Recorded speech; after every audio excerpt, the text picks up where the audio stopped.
சமூகத்தில் காத்திருக்க சபையாய் நமக்கு தேவன் தந்திருக்கிற வாய்ப்பிற்காய் தேவனுக்கு ஸ்தோத்திரம். எல்லாருக்கும் ஆலயத்துக்கு வர முடியலை, நான் வீடுகளிலிருந்து நீங்கள் எல்லாரும் எங்களோடு தேவனை ஆராதித்து கொண்டிருக்கிறீங்க. இதற்காய் கர்த்தருக்கு ஸ்தோத்திரம் செலுத்துகிறேன். உதவிக்காக வந்திருக்கிற தம்பிங்க உங்கள் எல்லாரையும் கர்த்தர் ஆசீர்வதிப்பாராக. புதிதாக வந்திருக்கிற அன்பு தங்கைகளை கர்த்தர் ஆசீர்வதிப்பாராக. கிருபை நம்ம எல்லாரையும் சூழ்ந்து கொள்ளட்டும். கர்த்தருடைய வார்த்தையை தியானித்து வருகிறோம். வேதத்தின் மகத்துவங்களை நாம் இந்நாட்கள் தியானித்து வருகிறோம். ஆண்டவர் இஸ்ரவேல் ஜனங்களோடு சொன்ன அவருடைய ஆதங்கம் இதுதான், என் வேதத்தின் மகத்துவத்தை இவர்களுக்கு எழுதி கொடுத்தேன், அதை அவர்கள் அந்நிய காரியமாக எடுத்துக்கொண்டார்கள். நாம் அந்நிய காரியமாக எடுக்காமல் நம்முடைய காரியமாக எடுத்து கர்த்தரை மகிமைப்படுத்த தேவன் நமக்கு உதவி செய்வாராக. சங்கீதம் 119 நாம் தியானித்து வருகிறோம். நேற்றைக்கு 8 வசனம் வரையிலும் நாம் தியானித்தோம். இன்றைக்கு அது 9வது வசனத்திற்கு நேராய் நம்முடைய சிந்தனைகளை திருப்ப தேவன் நமக்கு உதவி செய்யட்டும். சங்கீதம் 119 அதன் 9வது வசனம் சேர்ந்து வாசிப்போம். வாலிபன் தன் வழியை எதனால் சுத்தம் பண்ணுவான், உமது வசனத்தின்படி தன்னை காத்து கொள்ளுகிறதுனால் தானே. வாலிபன் அப்படின்னு சொன்ன உடனே நம்ம இதெல்லாம் சகோதரர்களுக்கு மட்டும்தான், சகோதரிகளுக்கு கிடையாது அப்படின்னு நம்ம நினைக்கலாம். அப்படி இல்லை. வாலிபின்னு சொல்லணுமா, அது என்ன வார்த்தை எனக்கு தெரியலை. தங்கைகளுக்கும் சேர்ந்து வாசிப்போம். வாலிப பிள்ளைகள் தன் வழியை எதனால் சுத்தம் பண்ணுவார்கள், உமது வசனத்தின்படி தன்னை காத்து கொள்ளுகிறதுனால் தானே. நாம் எல்லாரும் ஆலயத்துக்கு வந்திருக்கிறோம். நாம் எல்லாரும் வாலிபர்கள் தான். எத்தனை பேர் நம்புறீங்க? ஒருவேளை முடி கொஞ்சம் இல்லாமல் இருக்கலாம், கொஞ்சம் வெள்ளையாக போயிருக்கலாம், அதெல்லாம் பரவாயில்ல. ஆனால் நம்ம எல்லாரும் வாலிபர்கள். ஏன் வாலிபர்கள் அப்படின்னு நீங்கள் என்னை கேட்டிங்கன்னா, நமக்குள்ளால் ஓடுறது இயேசுவின் ரத்தம். இயேசு தன்னுடைய ரத்தத்தை சிந்தும்போது அவருக்கு என்ன வயசு? வாலிப வயசு. அப்படி நம்ம எல்லாருக்குள்ளும் இருக்கிறது வாலிப ரத்தம். அப்படியானால் இந்த வசனம் எல்லாருக்கும் உரியது. முந்தைய நாட்களில் ஒரு வயது வந்தாச்சுன்னா எல்லாரும் சுத்தமாக வாழ்ந்துருவாங்க. அதற்கு பிறகு உங்களுடைய தப்பு தாண்டம் பார்க்க முடியாது. ஆனால் இப்போதைக்கு நமக்கு அப்படி சொல்ல முடிகிறது இல்லை. எல்லாரையும் அந்த பிரச்சனைகள் பிடித்து கொள்ளுகிறது. வேதமாகவே நமக்கு சொல்லுகிறது, இந்த வசனத்தை எப்போது நாம் கையாள வேண்டும் என்றால், வாலிபன் தன் வழியை எதனால் சுத்தம் பண்ணி கொள்ளுவான். அதன் பொருள் என்ன? நாம் போகிற பாதை சுத்தமாக இல்லைன்னா நம்ம முன்னோக்கி போக முடியாது. நம்ம எல்லாருக்கும் பயங்கர ஆசை இருக்குது, வாலிபத்தில் சாதிக்க வேண்டும். வாலிபத்தில் தான் அந்த சாதிக்க வேண்டும் என்கிற ஒரு பயங்கர ஆசை வரும். வழக்கமாய் சொல்லுவார்கள், 30 வயதுக்குள்ளால் எடுக்கிற தீர்மானம் தான். 31வது வயது வந்தால் எதையும் தீர்மானம் பண்ண முடியும். 30 வயது வரைக்கும் எடுக்கிற தீர்மானத்தை 31வது வயதிலிருந்து நம் நடைமுறைப்படுத்த முடியும். புதிய தீர்மானத்தை 31 வயதிற்கு மேலே எடுக்கிறது ரொம்ப ரொம்ப சிரமம். அது சிலரால் மட்டும்தான் முடியும். இயல்பாகவே 30 வயதோடு அந்த புதிய தீர்மானம் இல்லைன்னா தலைகீழ் மாற்றங்களை கொண்டு வருகிற எண்ணம் எல்லாம் யாருக்கும் பெருசாக வர்றதில்லை. எப்படியாச்சும் சர்வை ஆகணும், அதுதான் 31 வயதிற்கு மேல் இருக்கக்கூடிய பொதுவான ஒன்று. கவனியுங்கள், அந்த வயதில் நம்ம சாதிக்க வேண்டியதை சாதிக்க கூடாமல் தடுப்பது என்ன? நம்முடைய பாதைகளை ஏதாவது அடைத்து போடும். பாதை அடைத்து போட்டுனா, இந்த ரோட்டில் போகிறோம், ரோடு பிளாக்னா என்ன பண்ண முடியும்? ஜாலியாக உட்காரலாம், வண்டிகளை நிறுத்தலாம், கொஞ்சம் நேரம் தாண்டி வச்சுன்னு டோரை திறப்பேன், 4 பேர் கம்பெனிக்கு வருவாங்க, பேசுவோம். அதுக்கு பிறகு உங்களை குறிக்க என்ன இருக்குது, இதா நீ சாப்பிடு நான் சாப்பிடும்போம். அதுக்கு பிறகு எதையாச்சும் தருவாங்க. நமக்கு பாதை அடைக்கப்பட்டுச்சு, நம்ம போகிற பாதை கூட தெரியாமல் அதிலே ஸ்டாக்னண்ட் அப்படியே நின்றுவோம். வாலிப வயது என்பது தொடர வேண்டிய வயது. வாலிப வயது என்பது எவ்வளவு தூரம் நாம் பயணப்பட வேண்டுமோ அவ்வளவு தூரம் நாம் பயணப்பட வேண்டிய ஒரு வயது தான் வாலிப வயது. பிசாசு அதுக்கு மட்டும் விட மாட்டான், அடைத்து போடுவான். ஆகவே வேதம் சொல்லுகிறது, வாலிப வயதில் நீங்கள் தடுக்கப்படாமல் முன்னேறி போக வேண்டும் என்றால் உங்கள் பாதையை நீங்கள் சுத்தம் பண்ண வேண்டும். நாம் நிறைய நேரம் நினைக்கிறது என்ன நினைப்போம்னா, நமக்காக இன்னொரு சுத்தம் பண்ணுவார், சபைக்கு வந்து விட்டோம், அது போதகர் பொறுப்பு, அவர் ஜெபம் பண்ணணும், அவர் பார்த்துக்கணும், அவருடைய பொறுப்பு என்று விடுகிறோம். வேதம் அந்த பொறுப்பை யாருக்கும் தரவில்லை. வேதம் அந்த பொறுப்பை ஒவ்வொரு தனிநபரிடத்திலும் தந்திருக்கிறது. நீங்கள் அதை சுத்தம் பண்ண வேண்டும். உங்களுக்கு முன்பாக இருக்கிற பாதையை நீங்கள் சுத்தம் பண்ணி, எதனால் அவன் பாதையை சுத்தம் பண்ணுகிறான்? தன்னை காத்துக் கொள்ளுகிறான். இதுதான் விந்தையிலும் விந்தை. நான் சுத்தனா இருந்தால் என் பாதை எனக்கு திறக்கும். நான் சுத்தனா இல்லைன்னா பாதை எனக்கு அடைக்கப்பட்டிருக்கும். நம்ம நிறைய நேரத்தில் என்ன சொல்லுவோம்னா, நமக்கு சாதாரணமாக இயல்பாய் சொல்ல தகுந்தது இதுதான். ஒரு தடை வந்து விட்டது என்றால் உடனடியாக என்ன பிளேம் போடுவோம் அப்படின்னா, பிசாசு மேலே பிளேம் போடுவோம். பிசாசு தான். நான் காலை நேரத்தில் ஸ்கூலுக்கு போகும்போது ரொம்ப நேரம் கவனிச்சிருக்கேன், எப்போதும் லேட்டாக அந்த யாரால லேட்டாச்சுன்னு கண்டுபிடிக்கிறதுக்குள்ளாலே நேரம் போயிடும். அந்த நேரத்தில் பிடிச்சிடும். அடுத்த நாள் அதே தான் பிரச்சனை வரும். எதனால வந்துச்சு, யார் லேட், நீ லேட்டா நான் லேட்டா, வாழ்க்கை நமக்கு இப்படித்தான் இருக்குது. என்னால தாமதமா, உன்னால தாமதமா, முடிவில் யார் மேலேயாச்சும் பழிய போட்டுக்கிட்டு அது நடக்காமல் இருந்திருக்கும் என்றால் உங்களுக்கு தெரியுமா, நல்ல ஜெபிக்கும் போதெல்லாம் அப்படி சிந்தனையில் வரும், அவன் மட்டும் அப்படி பேசாம இருந்திருப்பானா, அதை மட்டும் அப்படின்னு வந்து நம்முடைய சிந்தனையை மாற்றி விடும். ஆனால் வேதம் சொல்லுகிறது, பிசாசால் உங்களை ஒன்றும் பண்ண முடியாது. எப்போது நீங்கள் சுத்தமா இருந்தால். நீங்கள் சுத்தம் இல்லைன்னா பிசாசு என்ன பண்ணுவான்? அழகா நம்முடைய பாதை மடித்து போடும். வாலிப தம்பிங்களே, வாலிப தங்கைகளே, என்னுடைய சத்தத்தை நல்லா கவனிங்க. வாலிப வயதிலே நீங்கள் கர்த்தருடைய வசனத்தின்படி உங்களுடைய பாதையை சீர்படுத்த வேண்டும். அப்படி என்றால் வாலிப வயதில் இருக்கணும் காதை பிடிச்சி வசனத்தை சொல்லிக் கொடுக்க சொல்லலை. வாலிப பிள்ளைகள், தங்கைகளுக்கு, தம்பிகளுக்கு எப்போது வசனம் சொல்லப்பட வேண்டும்? சிறு வயதிலே சொல்லிக் கொடுக்கப்பட வேண்டும். சின்ன வயதில் எதற்கு உங்களுக்கு வசனம் சொல்லப்படுகிறது? வாலிப வயதிலே நீங்கள் உங்களை பாதுகாத்துக் கொள்ளும்படி. வாலிப வயதிற்காகத்தான் சின்ன வயதிலே கர்த்தருடைய வசனம் உங்களுக்குள் திணிக்கப்படுகிறது, ஊட்டப்படுகிறது. சின்ன குழந்தைகளை கையில் வச்சிருக்கிறீங்க, 5 வயதிற்குள் எவ்வளவு வசனத்தை உள்ளால பூட்ட முடியுமோ புகுத்தி விடுங்கள். 6 வயதில் இருந்த டீச்சர் சொன்னதான் அதுக்கு முக்கியமா இருக்குமே தவிர அம்மா அப்பா சொல்ற வசனம் எல்லாம் அவர்களுக்கு முக்கியமா இருக்காது. 5 வயதிற்குள் ஊட்டி விடுங்கள் வசனத்தை. அந்த வசனம் எங்கேயோ இடத்துல இருக்கும். அவர்களுடைய வேலை அந்த வாலிப வயது என்று வந்த உடனே அந்த வசனத்தை தங்களுடைய வாழ்க்கையில அப்ளை பண்ணணும். அதற்காகத்தான் நாம் அழைக்கப்பட்டிருக்கிறோம். நாம் எல்லாம் நினைக்கிறது என்ன நினைக்கிறோம்னா, நல்ல வல்லமை உள்ள ஊழிய காலத்தில் போய் ஜோம் பண்ணா போதும் சரியாயிரும். இதெல்லாம் உலகம் வைத்திருப்பது. தேவ சபையிலே வரும்பொழுது நாம் தப்பாக நடக்கிறோம் என்றால் தீர்க்கதரிசி சொல்லித்தரோம், பாதை தவறுகிறது, திருத்த வேண்டிய பொறுப்பு என்னுடைய பொறுப்பு. வாலிபன் தன் வழியை எதனால் சுத்தம் பண்ணுவான்? உமது வசனத்தின்படி தன்னை காத்து கொள்ளுகிறதுனால் தானே. கவனிங்கள், வாலிப வயதிலே நாம் கவனமாக இருக்க வேண்டிய ஒரே ஒரு வார்த்தை, அந்நியனுக்கு நாம் விலகி இருக்க வேண்டும்.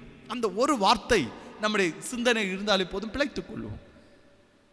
என்ன அந்நியன்? வேதம் எப்போதும் அருவருக்கிற ஒன்று என்னன்னா, அந்நிய அக்கினி உள்ளால வரக்கூடாது. தேவன் வைக்காத ஒன்று உங்களுக்குள் வரக்கூடாது.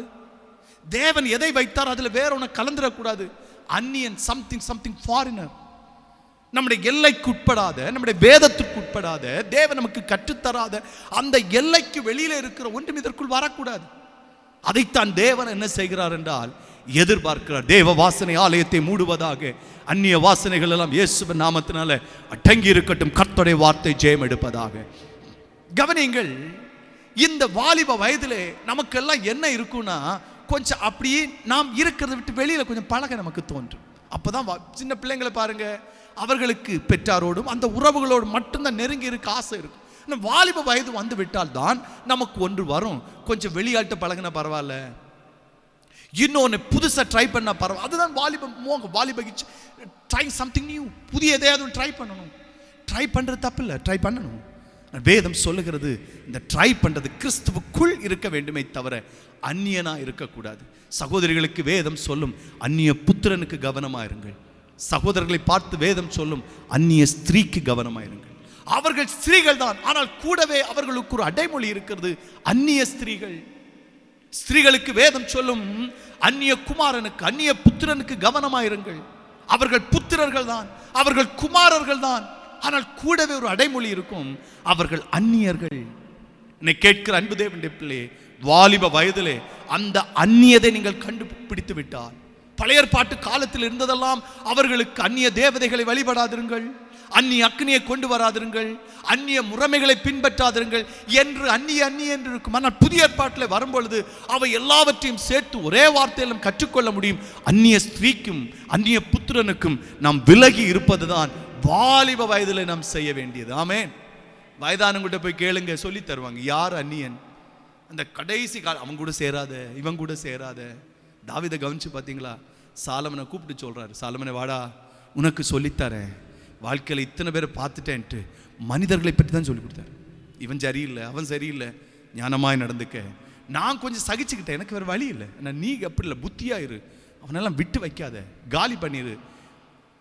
கவனியுங்கள், அப்படி அறிவுரை பெற்ற பின்பும் சாலமோன் என்ன பண்ணான்னா, எல்லாம் வந்த பிறகு ஒரு அந்நிய ஸ்திரியை விட்டான். அநேக மனைவிகள் அவனுக்கு இருந்திருக்கலாம், அதெல்லாம் அவனுக்கு பெரிய தகராறு பண்ணல. ஒரே ஒரு அந்நிய ஸ்திரீ. அந்த அந்நிய ஸ்திரீ யார் தெரியுமா? ஷேபாவின் ராணி, அந்த ஞானி. அவள் வந்தாள். உலகத்தின் பார்வையிலே, வெளி வேஷத்திலே அது ஒரு ஸ்திரீ, ஆனால் ஆவிக்குரிய அர்த்தத்தில் பார்த்தா அது ஸ்திரீ இல்லை, அது பொல்லாத ஆவி ஸ்திரீயின் வேஷத்தை எடுத்து வந்தது. பிள்ளைகளே, பிசாசு ஒன்றும் பிளாக் அண்ட் ஒயிட் போட்டு வரமாட்டான். பிசாசு ஒன்றும் பிளாக் அண்ட் பிளாக் போட்டு வரமாட்டான். பிசாசு ஒன்றும் வந்து ஐ மிஸ்டர் பிசாசு அப்படி சொல்லவே மாட்டான். அவன் ஒருவனுடைய வேஷத்தை எடுப்பான். அந்த வேஷம் எப்படிப்பட்ட வேஷமா இருக்கும்னா, நம்முடைய கண்களுக்கு இன்பமான வேஷமா இருக்கும், நம்முடைய இருதயத்துக்கு பிரியமான ஒரு வேஷமா இருக்கும். எல்லாருக்கும் வாலிப வயதில் ஒரு பிரியம் இருக்கும். இது இருந்தால் பரவாயில்ல. இப்படிப்பட்ட சிலரை பார்த்தாலே நமக்கு ஒரு இப்படி நான் இப்படி ஒரு ஃப்ரெண்ட்ஷிப் கிடைச்சினா பரவாயில்ல அப்படின்னு நமக்கு ஒன்று வரும் பாருங்க. அந்த பிரியத்தின் உருவத்தை எடுத்து நம்ம இடத்துல வருவான். அதை நாம் கண்டுபிடிக்க வேண்டும். அதற்குத்தான் ஆலயம், அதற்குத்தான் வேதம், அதற்குத்தான் வசனம். பிள்ளைகளே, புருஷர் எடுத்து ஆரம்பிக்கிறேன். வாலிப தம்பிங்களே, தங்கைகளே, நீதிமொழிகள் 5வது அதிகாரம் சொல்லுகிறது, நம்முடைய சரீரத்திலே தேவனுடைய இரக்கம் உண்டாக வேண்டும் என்றார். எல்லாரும் 6 பேக் 7 பேக்ஸ்ன்னு விரும்புவாங்க. ஒரு 30-35 வயசுல ஆயிடுச்சுன்னா யாரும் நமக்கு சொன்ன மாதிரி அது ஃபேமிலி பேக் ஆயிரும். அப்படி ஆகாம இருக்கணும்னா வேதம் நமக்கு சொல்லுகிறது, அந்நிய ஸ்திரீக்கு 5வது வசனம், 5வது அதிகாரம், நீதிமொழிகள் 5:11,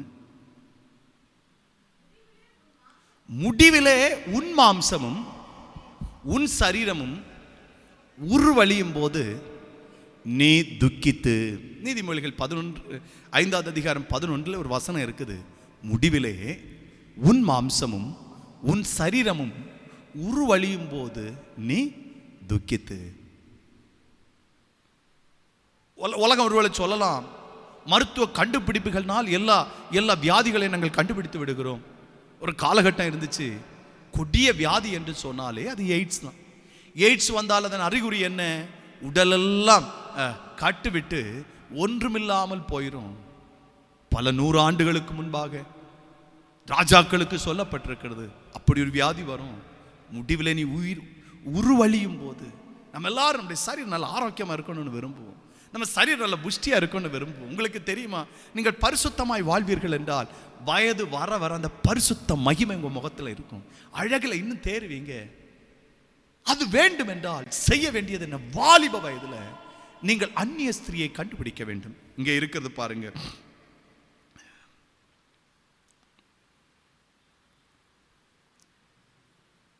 நான்காவது வசனம், 5வது அதிகாரம். அவள் செய்கையின் முடிவோ எட்டியை போல கசப்பும், இருபுறம் கருக்குள்ள பட்டயம் போல் கூர்மையா இருக்கும். அவள் ஒரு முடிவோட வந்திருக்கிற, நம்ம சரி நீ ஒரு முடிவோட தான் வந்திருக்க போல அப்படி சிலரை பார்த்தோம் நம்ம கண்டுபிடிக்க முடியும். கவனிங்கள், இந்த அந்நிய ஸ்திரீ என்பது ஒரு பொல்லாத ஆவி, பொல்லாத வல்லமை. அது ஒரு மனிதருக்குள்ளாக இருந்து அப்படி வரும். அதனுடைய முடிவு என்னவா இருக்கும்னா, அது ஆரம்பத்தில் ரொம்ப சாதுவா பேசும், முடிவு தான் அதுக்கு முக்கியம். நம்மை முடிக்க வேண்டும் என்பதற்காகத்தான் அது வரும். பிள்ளைகளே, ஹalleluya, நம் ஆரம்பத்தில் அதை கண்டுபிடிக்க கர்த்தர் நமக்கு உதவி செய்வாராக. ஹalleluya. கவனிங்கள், அது எங்கே இருக்கிறது? 3வது வசனம், பரஸ்திரியின் உதடுகள் எப்படி ஒழுகும்? தேன் கூடு போல ஒழுகும். அவள் வாய் எண்ணெயிலும் மிருதுவாயிருக்கு. திருமணமானவர்களுக்கு ஏற்கனவே நான் பலமுறை சொல்லியிருக்கிறேன், மனைவிக்கும் அந்நிய ஸ்திரீக்கும் உள்ள வித்தியாசம் எப்படித்தான். மனைவியின் உதடு எப்படி இருக்குன்னா, எப்போதும் தீ எரிஞ்சுக்கிட்டே இருக்கும், அந்த பேர்னர் மாதிரி தான் எரிஞ்சுக்கிட்டே இருக்கும். எதுக்கு சட்டுப்புட்டு நிற்பாங்க, அது மனைவி. ஆனால் அந்நிய ஸ்திரீ என்றால் அப்படி தேன் மாதிரி ஒழுகும், நம்ம விரும்புகிற மாதிரி அப்படி வரும். எண்ணெயிலும் மிருதுவாக இருக்குமாம், சாஃப்டா வந்துடும். இப்படி ரொம்ப சாஃப்டா இருக்குதுனாலே கவனிச்சுக்கணும், இது என்னமோ ஒரு பிரச்சனை. என்னை கேட்கிற அன்பு தேவனுடைய பிள்ளைகளை, அந்நிய ஸ்திரீகள் உங்க வாழ்க்கைக்குள் பிரவேசித்து விட்டால் முதல்ல அது பயங்கர இன்பமா இருக்கும். முதல்ல உங்களுடைய உங்க வாழ்க்கையின் யோசனைகள் எல்லாம் அது கெடுத்துரும். நல்ல ஆலோசனை சொல்லித்தரும், ரொம்ப நல்ல ஆலோசனை சொல்லித்தரும். ஒரு குறிப்பிட்ட குடும்பத்தை கவனித்துக் கொண்டிருந்தேன். அந்த அருமையான சகோதரருக்கு ஒரு அந்நிய ஸ்திரீ இடத்துல இப்படி ஒரு பழக்கம் வந்து விட்டது. அந்த பழக்கம் வந்த உடனே அது அந்த வீட்டம்மாவுக்கு லேசா தெரிஞ்சிச்சு. வீட்டம்மாக்கு இல்லை, உங்க நடவடி சரியில்லை, என்னமோ சரியில்லைன்னு கண்டுபிடிக்கிறாங்க. ஆனால் அந்த அம்மா என்று கண்டுபிடிக்காத மட்டிலும் இந்த அம்மா சொல்லி கொடுத்த ஆலோசனை என்னன்னா, டெய்லி இத்தனை மணிக்கு நீ அவளை கூப்பிட்டுக்கிட்டு வெளியில ஷாப்பிங் போயிருக்கணும், நீ அவளுக்கு இதை வாங்கி கொடுக்கணும், காஸ்ட்லியான பொருளும் மனைவிக்கு வாங்கி கொடுக்கணும், மனைவி எப்படி மகிழ்ச்சியாய் வைத்திருப்பது என்று எல்லாத்தையும் சொல்லிக் கொடுக்க மனைவிக்கே பயங்கர சந்தோஷம். பரவாயில்ல, இந்த மனுஷன் ரொம்ப நல்லவராக மாறிட்டோம். ஒரு நாள் கண்டுபிடிச்சாங்க இந்த அம்மா, இல்லை காசெல்லாம் வேற எங்கேயோ போகுது, தொலைஞ்சிட்டு இருக்கிறோம், கடன் ஏறுகிறது என்று ஒரு நாள் கண்டுபிடிச்சிட்டாங்க. கண்டுபிடித்த உடனே அதே அம்மா, இது வரைக்கும் மனைவியை ஷாப்பிங் கூட்டு போ அப்படின்னு சொல்லி கொடுத்த அந்த அம்மா இப்ப அடுத்த உபதேசம் சொல்ல ஆரம்பிச்சு, இனிமேல் அவளை எங்கேயாச்சும் கூட்டிட்டு போனேன் உன்னை கொன்னே விடுவேன், இனி அவளுக்கு ஏதாவது செய்தால். கொஞ்ச நாள் முடிஞ்சிச்சு. ஹல்லேலூயா. அவனுக்கு ஒன்றுமில்லாமல் போய்விட்டான். என்னை கவனிக்கிற அன்பு தேவனுடைய பிள்ளைகளே, அந்நிய ஸ்திரீ வாழ்க்கைக்குள் வந்தால் எப்படி கண்டுபிடிப்பது? சுலபமாக கண்டுபிடிக்கலாம். உங்க வீட்டில் மகிழ்ச்சியாய் போயிட்டு இருக்கிற குடும்பத்தில் தேவையில்லாத ஒரு தகராறு வருகிறது என்றால் ஏதோ ஒரு அந்நிய வல்லமை உங்களை தொட்டு விட்டது என்பது அடையாளம். சபைக்கு வர்றீங்க, ஈஸியா நீங்க கண்டுபிடிக்கலாம். சந்தோஷமா உங்களிடத்தில் பேசிட்டு இருக்கிற போதகர் திடீர்னு கோபப்படுவார், உங்களை அப்படி சக்குன்னு கோபப்படுவார். அப்பயே புரிஞ்சுக்கலாம் எங்கேயோ தகராறு இருக்கிறது. கவனிங்கள், அவர் கடிந்து கொள்வது உங்களை இல்லை, உங்களுக்குள் இருக்கிற அந்நிய வல்லமை, அவருக்குள் இருக்கிற வல்லமை தெரிஞ்சனால தான் அப்படி எதிர்த்து நிற்கிறார். அவர் எதிர்த்து நிற்கிறார் என்றாலே உடனடியாக நம்ம என்ன பண்ணிடுவோம்னா அவரை எதிர்க்க ஆரம்பிச்சிடும். அவரை எதிர்க்க ஆரம்பித்தால் முடிந்து போய்விட்டது.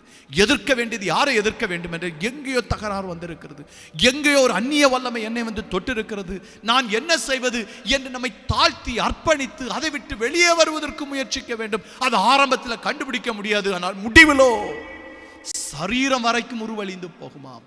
இன்னைக்கு கேட்கிற தேவனுடைய பிள்ளையே, ஆலயத்திற்கு எதற்கு வருகிறோம்? ஆலயத்துக்கு வருவதெல்லாம் நம்முடைய பாதையை தூய்மையாக்கி கர்த்தருடைய பாதையில நடக்கும்படியாகத்தான். ஹல்லேலூயா, ஹல்லேலூயா. எத்தனை பேர் கர்த்தருக்கு ஸ்தோத்திரம் சொல்லுவீங்க? ஆமென். எல்லா ஸ்திரீகளும் அந்நிய ஸ்திரீகள் அல்ல, தப்பா புரிஞ்சுக்காதீங்க. எல்லாத்தையும் நல்ல கேஷுவலா ஃப்ரீயா பழகணும். சரி, சிலவைகள் இருக்கு, அது அந்த பொல்லாத ஆவியா இருக்கும். அந்த பொல்லாத ஆவி எப்படி இருக்குன்னு ஈஸியாக கண்டுபிடிக்கலாம். எதை நீங்கள் இமேஜின் பண்ணி இருக்கிறீங்களோ, எது உங்க வாழ்க்கையில் இப்படி இருந்தா பரவாயில்ல அப்படியே இருக்கும். அப்படின்னா கவனியுங்கள், இது பிரச்சனைக்குரியது. எந்த வயதிலும் அது வருங்க, எந்த வயதிலும் வந்து இந்த பட்டணத்தில் இருக்கும் பொழுது ஹல்லேலூயா நம்ம மிக மிக கவனமாக இருக்க வேண்டும். தம்பிகளே, தங்கைகளே, உங்களுக்கு முன்னாக நான் நின்று பேசிக் கொண்டிருப்பேன் என்றால் நானும் அந்த பிரச்சனையை சந்தித்துத்தான் ஆக வேண்டும், நீங்களும் அந்த பிரச்சனையை சந்தித்துத்தான் ஆக வேண்டும். ஆமென். பிரச்சனை எல்லாருக்கும் இருக்கு, எப்படி அதை தாண்டுவது என்பதுதான் வேதம் நமக்கு கற்றுத்தருகிறது. ஹல்லேலூயா. அவள் நம்முடைய வாழ்க்கையில வந்தாச்சுன்னா முதல்ல நம்முடைய பணத்தை வச்சு எல்லாரும் சூப்பரா இருப்பாங்க. வாசிங்க பார்க்கலாம், 10வது வசனம். அந்நியர் உன் செல்வத்தினால் திருப்தியா, நமக்கு பயங்கர சந்தோஷம். நம்மால எத்தனை பேர் வாழ்ந்திருக்கிறாங்க? 10 பேர் வாழ்ந்திருக்கிறாங்க. வீட்டை திரும்பி பார்த்தா சரி, சோத்துக்கு வழி இல்லாம இருக்கும். அப்படியானால் பிள்ளைகளே, உங்களுடைய செல்வம், உங்களுடைய உழைப்பெல்லாம் எங்கேயோ ஒரு இடத்துக்கு போய்கிட்டு இருக்குது, ஏதோ ஒரு இடத்துக்கு போயிட்டு. நீங்க நினைக்கலாம் அது சின்ன வயசு உள்ளவங்களா இருப்பாங்க, வயது வித்தியாசம் இல்லாமல் அது செயல்படும், சிலதெல்லாம் பெருசு மாதிரி காமிக்கும். பிள்ளைகளே, உங்க பணம் உங்க கையில தங்கலையா? ஒவ்வொரு நாளும் நீங்க கண்டுபிடிக்க வேண்டியது, நம் வேதத்தை பல இடங்களில் வாசித்து பார்த்தால் ஆண்டவர் நமக்கு சொல்லித்தரது. உங்க வீட்டு டைனிங் டேபிள் திருப்தி இல்லாம இருக்குதா? உங்க வீட்டு டைனிங் டேபிள் பிரச்சனை இருக்குது, யாரோ ஒரு இடத்துல அந்நிய வல்லமை வந்து விட்டது, அதை முறியடிக்கிறது வரையிலும். சகோதரிகளை, உங்களை பார்த்து சொல்லுவேன், ஆண்டவரத்தில் பொருத்தனை பண்ணுங்க. இந்த டைனிங் டேபிளில் சந்தோஷம் வருகிறது வரையிலும் ஆண்டவரே குறைந்த மட்டில், ஆண்டவரே போஷாக்கான இல்லைன்னா நல்ல ஹெவியான ஃபுட்டை எடுக்காம உம்முடைய சமூகத்தில் என்னை தாழ்த்தி அதை பெற்றுக்கொள்ளுகிறேன், காத்திருப்பேன் என்று ஒரு நாள் காத்திருங்க. தேவன் உங்களுக்கு உதவி செய்வதற்கு போதுமானவர். அது யார் மூலமா வந்துச்சு நமக்கு தெரியாது, ஒருவேளை நம்ம மூலமா வந்திருக்கலாம். தேவன் அதை காண்பித்து தருவதற்கு போதுமானவராக இருக்கிறார். எத்தனை பேர் கர்த்தருக்கு ஸ்தோத்திரம் செலுத்துவீங்க? ஒரு குடும்பத்தில் எல்லாரும் ஆசாரியர்களாக இருக்க வேண்டும் என்கிற அவசியம் இல்லை, ஒருவன் ஆசாரியனா இருந்தா போதும். இந்த ஆசாரியனுக்கு கர்த்தர் காண்பித்து தருவார். பிள்ளைகளே, அந்நிய வல்லமைகளை உங்களுக்குள் கொண்டு வர விட்டு விடாதீர்கள். அந்நிய வல்லமைகள் உங்களுக்குள் கொண்டு வர விட்டு விட்டால் உங்க வீட்டில் சமாதானம் இருக்காது, உங்களுடைய தனிப்பட்ட வாழ்க்கையில சமாதானம் இருக்காது, எல்லாம் இழந்து போய் விடுவீர்கள். வேதம் அதற்கு என்ன நமக்கு கற்றுத்தருகிறது? 8வது வசனம். இதுக்கு ஜோம் பண்ணுன்னு பைபிள் சொல்லல, பொருத்தனை பண்ணுன்னு சொல்லல, இதற்கு உபவாசம் பண்ணுன்னு சொல்லல, இதுக்கு ஏதோ ஒரு ஸ்பெஷல் மீட்டிங் போன்னு பைபிள் சொல்லல. பைபிள் சொல்லுகிற வழி என்ன வழி? 8வது வசனம். உன் வழியை அவளுக்கு, இதை தவிர்த்து ஒரு ரிடம்ஷன் இல்லவே இல்லை. அது என்னுடைய டிசிஷன். நான் என்ன செய்யணும்னா அவள் பாதையை விட்டு வெளியே வரணும். உங்களுக்கு தெரியுமா, அது சுலபம் இல்லை. இப்பதான் மிரட்டல் வரும், கொன்னே விடுவேன், இதை ஊருக்கெல்லாம் சொல்லிடுவேன், என்ன பண்றேன் பாரு, அப்படி இப்படி மிரட்டுவாங்க பாருங்க. அங்கேதான் கர்த்தருடைய வசனம் நமக்கு பயப்படாதிருப்பாயாக. ஹல்லேலூயா. வழியை விடாம இந்த வசனம் அப்ளை பண்ணவே முடியாது. வழியை விட்டுக்கிட்டு ஆண்டவரே நான் செய்தது தவறு, இப்போது பாதை திருத்திக் கொள்ளுகிறேன் ஆண்டவரே என்று சொல்லும்போது மிரட்டல் வரும், நிச்சயம் மிரட்டல் வரும். அதை பயப்படுத்ததான் அதால முடியும். எப்போது நாம் விட்டு விட்டோமோ நமக்காக யுத்தம் பண்ணுகிற ஒரு நல்ல ஆண்டவர் உண்டு. அந்த ஆண்டவர் ஹல்லேலூயா ஒரு நாளும் விட்டு விடவே மாட்டார். என்னை ஒருவேளை நீங்கள் ஆலயத்திலிருந்து கேட்டுக்கொண்டிருக்கலாம், தூரத்திலிருந்து கேட்டுக்கொண்டிருக்கலாம். பிள்ளைகளே, ஹல்லேலூயா, இந்த அந்நிய வல்லமை கண்டே பிடிக்க முடியும். பயங்கர talented, very very very very decorated.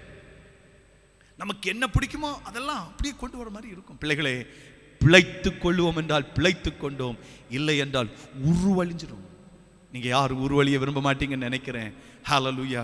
தேவன் சபைக்கு இறங்குவாராக. எல்லாரும் கரங்களை உயர்த்தி கர்த்தருக்கு ஒரு ஸ்தோத்திரம். ஹல்லேலூயா. கரங்களை தட்டி அந்த கர்த்தருக்கு நன்றி சொல்லுங்க.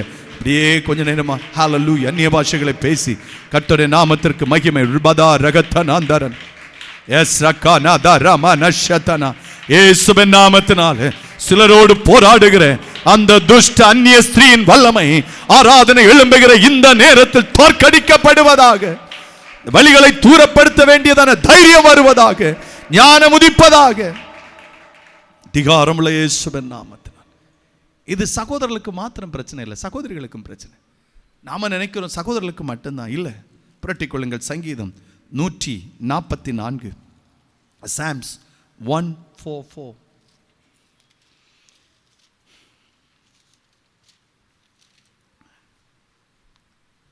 வாசியுங்கள்.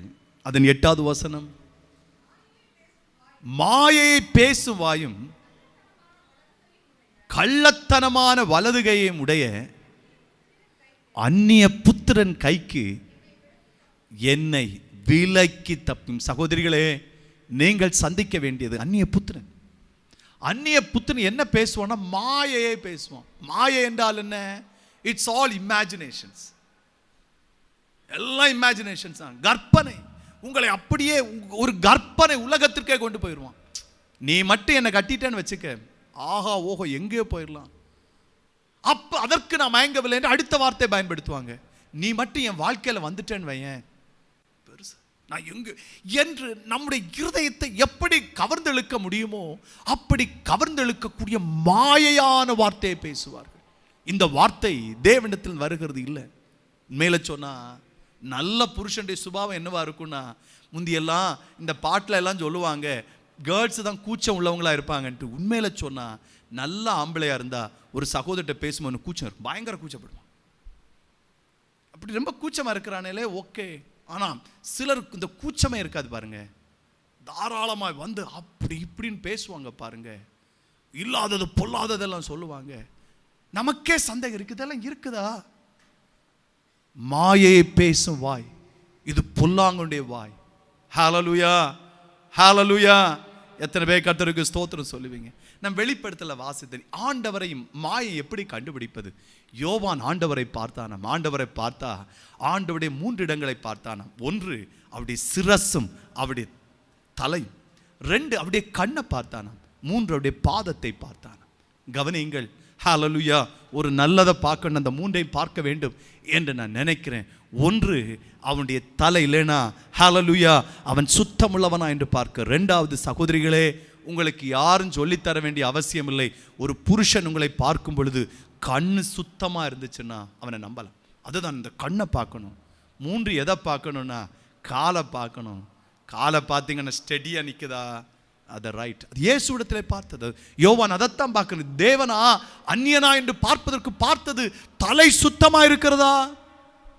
இன்னைக்கு அப்படி பார்த்தா ஒண்ணு சுத்தமா இருக்காது. என்னென்ன அடிக்கிறாங்கன்னு அவங்களுக்கே தெரியும். மாயை தப்புன்னு சொல்ல வரல. when you want to try to identify something, இது தலை என்று சொன்னா அதன் பொருள் வேற ஒன்றத்தையும் சொல்லல. பிள்ளைகளே, ஹல்லேலூயா, சுத்தமா இருக்கிற உண்மையா இருக்கிறவர்கள் கண்ணு சுத்தமா பார்க்கணும், கால் ஸ்டெடியா நிற்கணும்.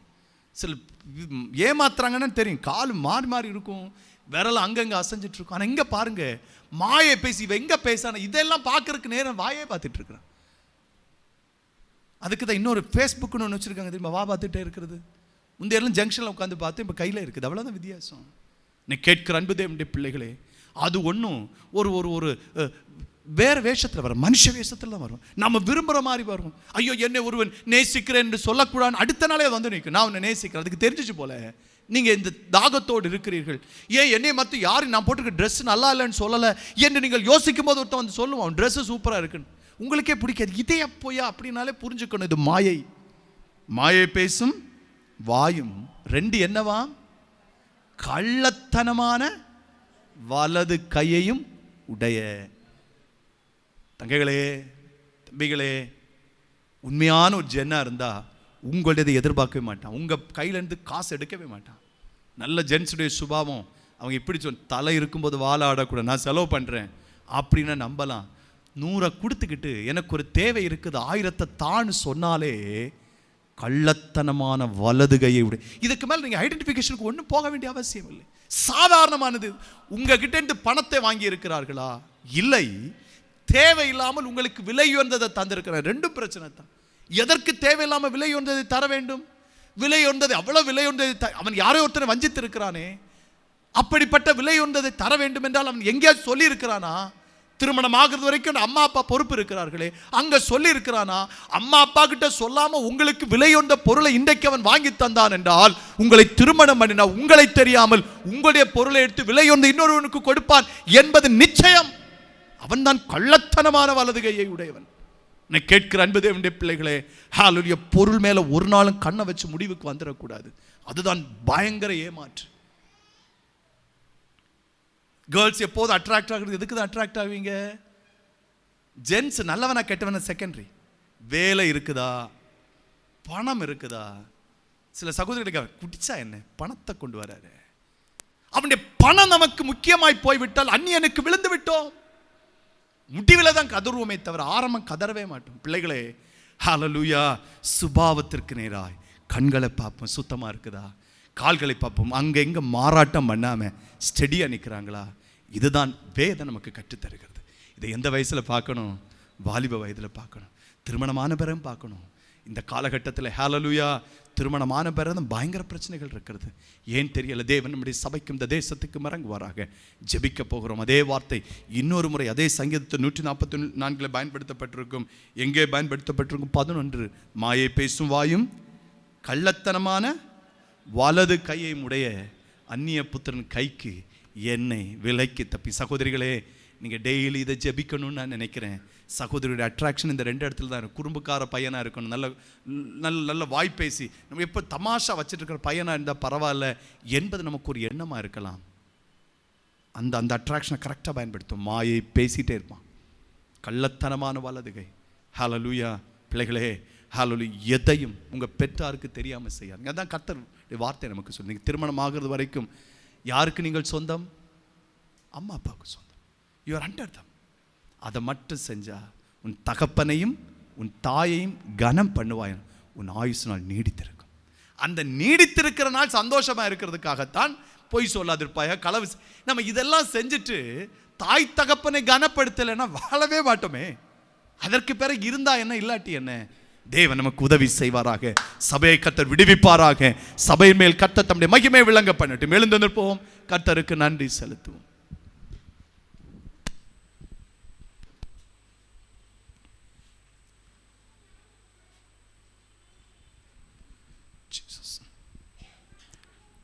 நம்முடைய துதிகள் ஆராதனைகளை கர்த்தர் அங்கீகரித்ததற்காய் கர்த்தருக்கு ஸ்தோத்திரம் செலுத்தும். இந்த வார்த்தையின் விடுதலை கர்த்தர் நமக்கு கொண்டு வந்ததற்காய் கர்த்தருக்கு ஸ்தோத்திரம் செலுத்துவோம். நம்முடைய வாலிப தங்கைகளும் வாலிப தம்பிகளும் எந்த மாயையிலும் விழுந்து போகாம அந்நிய புத்திரியின் கைகளும் அந்நிய ஸ்திரீயின் கைகளும் அந்நிய புத்திரன் கைகளும் உடைக்கப்படும். எல்லாரும் கொஞ்சம் நேரம் ஸ்தோத்திரம் செலுத்தும். இது நம்ம ஒன்றும் பண்ண முடியாது, தேவன் இறங்கினா மட்டும்தான்.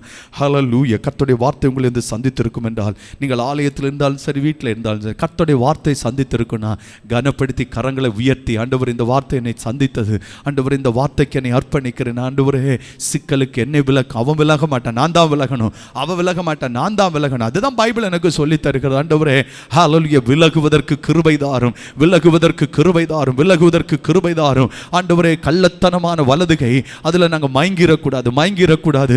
மயக்கத்தை கொண்டு வருகிற புத்தி, மயக்கத்தை கொண்டு வருகிற பொல்லாத வார்த்தைகள் கட்டிந்து கொள்ளப்படுவதாக, மாயின் வார்த்தைகள் கட்டிந்து கொள்ளப்படுவதாக. உடபத்தனமனா ஷத்தலாக்கனா ரீகட்டன பல பலபௌட்டரா கராத்தனா. ஆராதிக்கிற இந்த வேளையிலே எல்லா அந்நிய புத்திரன் வல்லமைகளும் உடைக்கப்படுவதாக, எல்லா அந்நிய புத்திரன் வல்லமைகளும் உடைக்கப்படுவதாக. வஞ்சிக்கப்பட்டவர்கள் மீட்கப்படுவார்களாக, வஞ்சிக்கப்பட்டவர்கள் மீட்கப்படுவார்களாக, வஞ்சிக்கப்பட்டவர்கள் மீட்கப்படுவார்களாக. இயேசுவின் நாமத்தினால அந்நிய ஸ்திரீயின் வல்லமைகள் இனி வேண்டாம். எங்க வாலிப தம்பிகள் பிழைக்கட்டும். எல்லா அந்நிய ஸ்திரீயின் வல்லமைகளும் இயேசுவின் நாமத்தினால இப்பொழுது உடைக்கப்படுவதாக. அன்பின் ஆண்டவரே, உம்முடைய நாமத்திற்கு நன்றி செலுத்துகிறோம். நாங்கள் எங்களை காப்பாற்ற முடியாது, நாங்கள் எங்களை விடுவிக்க முடியாது ஐயா. நாங்கள் கோழைகளிலும் கோழை. உங்கள் இறக்கம் எங்களுக்கு வேண்டும்ப்பா. சபைக்கு இறங்கும், எங்களுக்கு இறங்கும், எல்லாருக்கும் இறங்கும்ப்பா. அந்நிய ஸ்திரீக்கும் அந்நிய புத்திற்கு எங்களை விலக்கி ஆண்டவரே நீர் எங்களை கரத்தை பிடித்து நடத்தும். எல்லார் மேலும் கிருபையாயிரும் ஆண்டவரே. வீடுகளில் கவனித்த பிள்ளைகள் மேல் கிருபையாயிரும். உதவி செய்து எல்லாரையும் மறைத்துக் கொள்ளும். நாளைக்கு நம்முடைய சமூகத்தில் வந்து காத்து ஜெபிக்க கிருபைதார். ஜெபத்தை கேட்டதற்காக நன்றி. இயேசுவின் நாமத்தில் பிதாவே. ஆத்மாவே கர்த்தரை ஸ்தோத்திரி, என் முழுமையுடைய பரிசுத்த நாமத்தை ஸ்தோத்திரி. என் ஆத்மாவே கர்த்தரை ஸ்தோத்திரி, கர்த்தர் செய்த சகல உபகாரங்களை மறவாதே. ஆமென், ஆமென். ஹல்லேலூயா. யாவருக்கு நன்றி. கர்த்தர் தாமே உங்களை ஆசீர்வதிப்பார்.